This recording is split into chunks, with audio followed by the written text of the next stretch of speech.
Just a few days ago, we found out that the team behind Brown Dust 2 is going to be censoring some in-game costumes and even a mini-game, and gamers were very disappointed to hear this. It is a title that has a lot of fan service, so it really didn't make sense unless they were being pressured externally. But now they have come out and said that that is not going to happen. None of the characters or costumes previously discussed in relation to this matter would be redesigned, and this is a major win for fans. I have a few different things to show off, but before I get into the topic, if you enjoy the content I create, check out the links in the description, join the community in my live streams, and consider supporting through Patreon or YouTube memberships. Now, a few weeks back, we had heard that this game had been denied release on Steam. We didn't have an exact reason why. There were people speculating it was because they had goals where you would get free items in game if you were to wishlist the title. There were people speculating it is because of the fan service, or maybe it's due to payment processors, but we found out that they were going to be censoring a ton of different things, and gamers voiced their unhappiness because it seemed that they were going to be censoring every version of the game. It was just going to be the global version, though luckily they have listened to us. We have gotten our way, and they have walked back this global censorship. So it says the developers behind Brown Dust 2 have now walked back their plans for global censorship changes in the wake of massive fan outcry. Originally, multiple characters and even a minigame were set to be removed or altered from the popular gacha game in order to comply with regional laws. However, the global audience for the game loudly rejected the censorship, leading Brown Dust 2 to take a more nuanced approach. In a recent developer note update, the project director explained his thought process behind the initial censorship plans as part of an apology to fans. Since Brown Dust 2 operates with the approval of each country's stores, platforms, and ratings agencies, suspension in one country could easily lead to reports and additional reviews by others. Right now, monitoring and regulations are becoming stricter worldwide, and Brown Dust 2 has remained under continued scrutiny from multiple agencies. Even if we offered country-specific versions, as long as the original content exists, service suspensions could happen again at any time. I thought that separating service by country would not be a fundamental solution. Frankly, I was deeply concerned that cascading service suspensions could make regular service impossible. For the country in question, we are discussing possible solutions with the relevant regulatory bodies, such as hiding content only in that country, suspending local service, or operating a modified build according to country-specific policy. Since these talks are ongoing, I cannot specify the country at this time, but we will inform you officially as soon as an agreement is reached. By the way, I personally think that it is Australia. We've talked a lot about Collective Shout over the months. There are a lot of Australian organizations that are going after the video game industry, and they have always been very censorship heavy. They don't really allow drug use in games. They don't allow sexual content. I have a feeling and a sneaking suspicion it's Australia, but that is not confirmed at this point in time. That's just coming from me as somebody who looks at a lot of situations like this. And it says from now on, our one clear principle will be to provide country-specific service, not modify content. If, due to specific country or platform requirements, it becomes impossible to maintain service without requiring changes, we will not alter character designs. Instead, our service policy will be to apply country-specific restrictions, suspend service, or provide an adapted build as needed for that country. And I wish they had said this from the very beginning, because if this was their initial response, and they were extremely transparent days ago when they said they were going to censor this content, I think people's initial reaction would have been much different, because look at my video, for example. I said it then, and I will say it right now.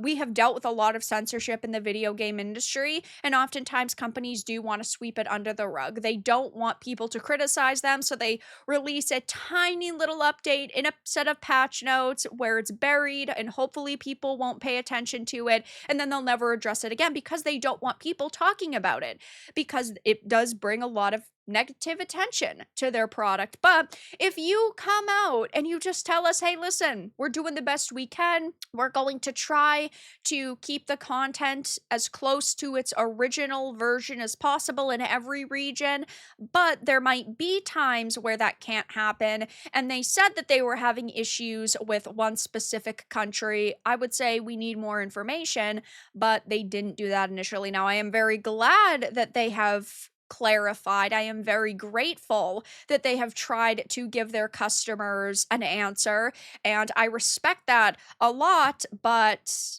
at the same time, if they are having so many problems with so many different places, this could just lead to internal censorship, where before they even reveal a character design or a new outfit or an event or a mini game, they censor it. And so you'll never know that it's censored because they didn't release the uncensored version.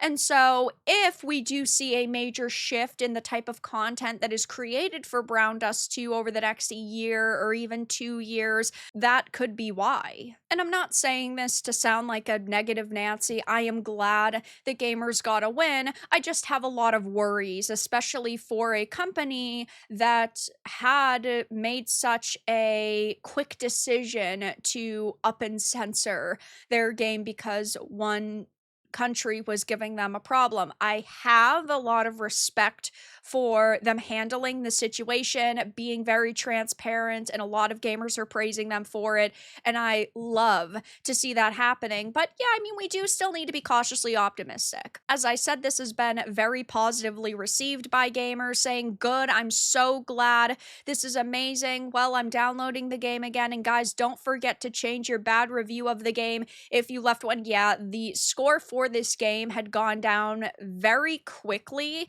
because people were very upset and very disappointed, and we do want to find ways to voice our unhappiness with developers, especially in the video game industry where a lot of studios ignore our feedback. But if you did leave a negative review, I would recommend changing it. We still need to know who put the pressure on them to censor their game. Yeah, I don't know if they will ever clarify, if they will ever tell us, but we always need to be paying attention to games being banned in certain regions, what content is different in certain regions, and my money is on Australia. You should name them, name the external forces. You are under no obligation to protect them. If they retaliate because you were honest, that's more ammo for all of us to help you. Big W, good. Do not bend the knee to censorship again. And there are some people saying you've lost a lot of trust and this is not enough, but I personally think we need to give them some kind of credit for not shooting first and asking questions later. They listened to us, they reversed course, and they said, nope, we are going to hold our ground until we find out more information, until we can address this situation privately instead of going around and basically erasing tons of content from their game. It seems like they are scared, and I understand why they would be nervous when a country is coming after you and a regulatory board is coming after you, especially if this is a big market for them. Then yeah, they would panic, and it seems like that's what they were doing. Yes, I do also think we need to keep a close eye on what they're doing and see if their content changes, but at least for now, this is a big win, and I think that they deserve a lot of praise for listening to their customers and hopefully in the future being more transparent. But that's all that I really had to discuss in this video. Let everyone know your thoughts in the comments below. If you found this important and informative, make sure to give it a like, share it, and subscribe to the channel. And if you didn't, give it a dislike. I appreciate your support either way, but I'll talk to you all again in the next video really soon.